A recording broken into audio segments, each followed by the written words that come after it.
Знали ли вы, что самый жестокий палач Сталина был казнен своими же соратниками? 26 июня 1953 года Лаврентий Берия уверенно вошел в Кремль.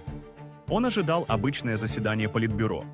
Этот человек лично пытал тысячи людей и руководил массовыми репрессиями.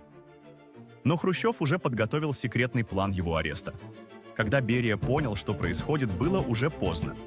Его заперли в одиночной камере на месяцы. Во время суда он умолял о пощаде, плакал как ребенок. Его бывшие жертвы свидетельствовали против него один за другим. 23 декабря расстрельная команда вошла в камеру.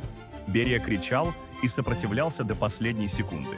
Его тело тайно кремировали той же ночью. Так закончилась эпоха самого кровавого главы тайной полиции в истории. Советская власть пожрала своего собственного монстра.